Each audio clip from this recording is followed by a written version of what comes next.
just the feeling of like being in a firefight and hearing the click of the gun, throwing it down, grabbing one off the wall. My gunner's upside down and he's like laying in. I see kill assist, kill assist, kill assist. Any pistol across any of the games. Whatever gun allows me to feel the most like John Wick, I am there. And remember how excited I was with like this big combat with vehicles going all over the place. Halo means something different for everyone, right? I think that's what makes Halo great.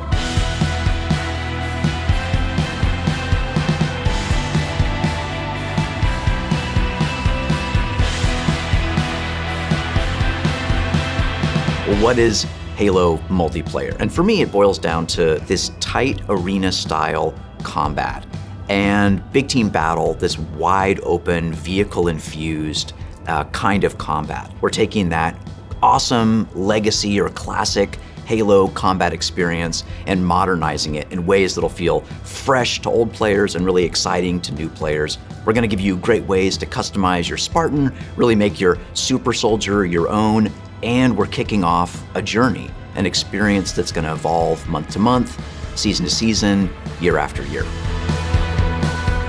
For me, working through this multiplayer of this game, and the toughest challenge I think was really about how do we respect the legacy of what came before us, but still build something that feels new. We've tried to bring all these elements of legacy and really inject them into Halo Infinite, not just like in a way where you kind of won't notice it, where you feel like, oh, they really designed this to be a celebration of previous Halo, as well as an iteration of where Halo can go next.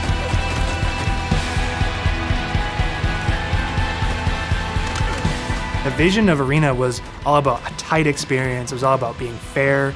It was all about earning everything on the map, earning everything, every kill you get. Going back to like what is the core foundation of what made the great Halo multiplayer arena matches great. Halo, it's really about fair and balanced starts. So everybody's on equal footing when they come off the rip. And then once they start running around, it's about scavenging. It's about finding new toys and kind of developing your play style as you run through the match. What makes Halo feel like Halo? I feel like the answer to that question is the Sandbox. Like, the Sandbox is Halo. When we set out to look at Halo Infinite from a high level and the direction of what it is, there's lots of exciting things there because we really wanted to push what are the things that are true to Halo, but what are the things that fans haven't seen yet. Equipment is back, but equipment is kind of has a bigger voice than ever before. We ask questions to ourselves of if you could go after a power weapon to get a bunch of kills, would you do that, or could you go and get grapple to make sure that you swing yourself to the other side of a map to back cap a stronghold?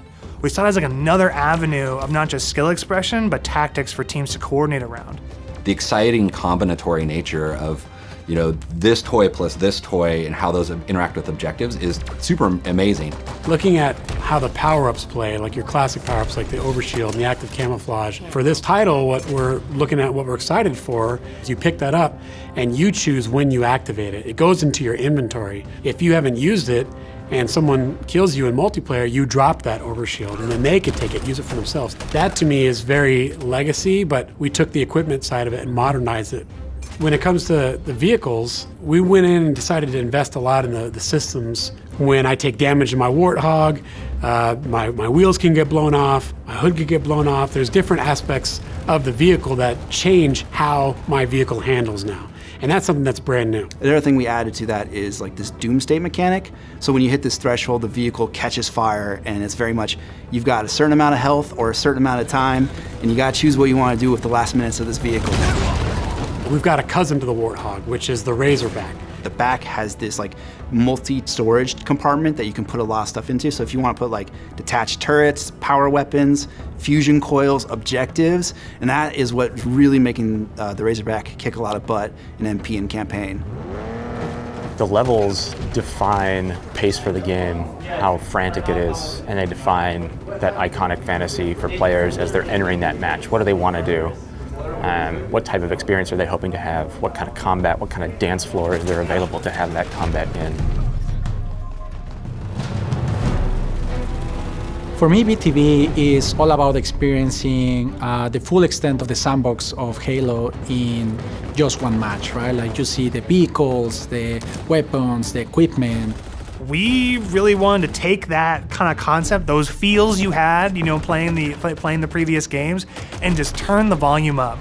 Vehicles are no longer just spawning at bases anymore. We have pelicans delivering them, and we have a commander in your ear telling you that pelicans are going to be dropping off these vehicles. Scorpion tank is inbound. We have Halo 2 style Delta Halo mission weapon pods that fall from the sky to resupply the field.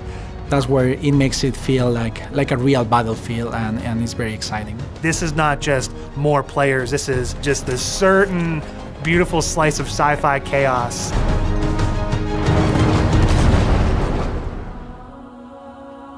The announcer is your big gameplay moments, your game modes, just like the way it was before.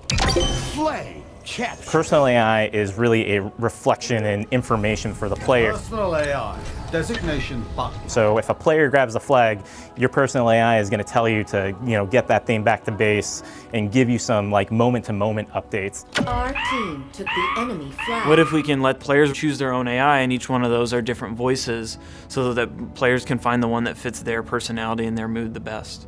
They add to the sense of me as a Spartan being more important, and for us in multiplayer it is really about becoming a Spartan. You're Spartan. You are you inside of the Halo universe. The body of customization content that we have on day one ensures that there will be millions of customization combinations for Spartans on the battlefield. That includes things like armor coatings, armor emblems, various armor effects, down to the individual armor pieces. So your shoulders, your gloves, your knee pads, your helmet, your visor, your helmet attachments. Then you look at weapons, and we've got a whole slew of customization offerings there. Vehicles have a huge pool of customizations too. We support customization in the game. Players can do the same thing on HaloWaypoint.com, as well as the Halo Waypoint app. The player also customizes the Spartan, the soldier inside the suit. We want the Spartan to represent the player as much as possible. They can change their body type and their voice, as well as choose prosthetics for the first time. Coatings offer us a unique opportunity to craft some hyper-polished looks and let you express yourselves in ways you've never been able to before. We're coming at this from a player-first mentality. So what that means is that there's no random loot in this. There's no loot boxes. It's very important to us that everyone understands exactly how they unlock customization content, and we have a variety of places where they can do that. First off is the Battle Pass. The Halo Battle Pass will never be taken away from you. And what I mean by that is once you buy it, it's yours and does not expire. In future seasons, you can purchase old Battle Passes as well as the current Battle Pass and choose which Battle Pass to put your progression towards. All of these rewards are single source, so you're never going to be confused about where things come from. If you can unlock something in the Battle Pass, we're not going to let any other players circumvent that by purchasing it out of the storefront. A lot of our stuff is unlocked through playing the game and only through playing the game. All customization is just cosmetic. Every season will have its own theme and introduce new components, new looks, new gameplay for players, new opportunities to earn and collect cool rewards. We've seen the Samurai already. That's one of our event armor cores, and that's going to be something that players can earn through gameplay for free.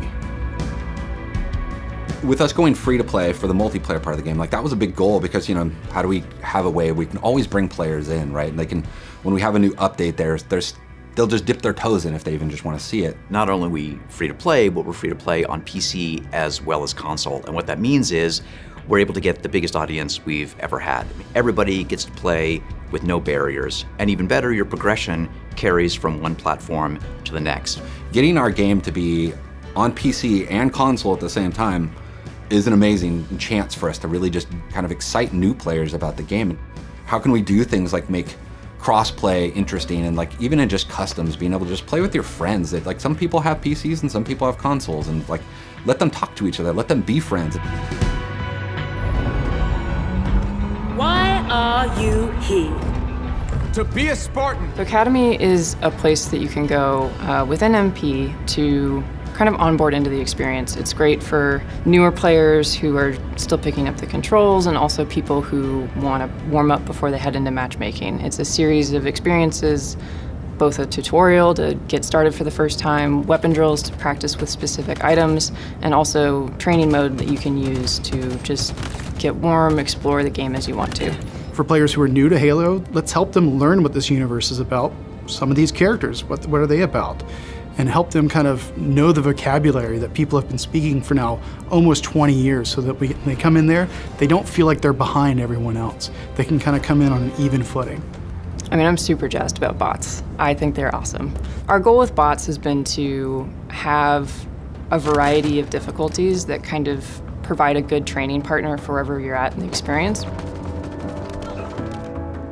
Partnering with our players on the road to launch and after launch is absolutely critical, right? I mean, Halo's always been about the community conversation. We want to make sure we hear our players, make changes where we can based on that feedback, make sure the game is ready for launch, and then even beyond launch. What I'm genuinely excited about is taking the game out of our hands and putting it into the community's hands. You know, whether it's seeing what people make in Forge or the content that they're able to create with theater, watching streamers go after the game. To get involved, you go to haloinsider.com, put in your info with your gamer tag, and we should be able to reach out to you if we want to invite you to a Halo Infinite flight. We feel like we've got a pretty good selection at launch and what's going to be there for our fans.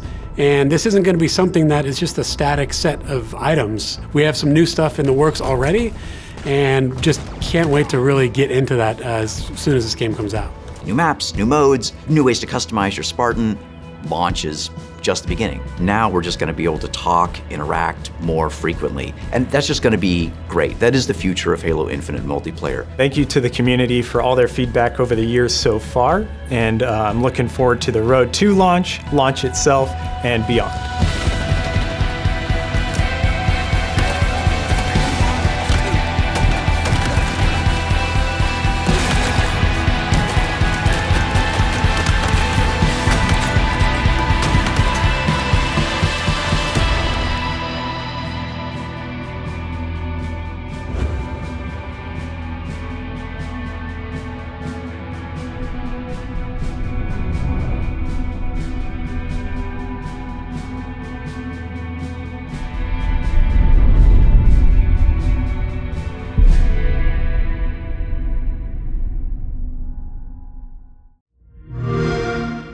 Play it day one with Xbox Game Pass.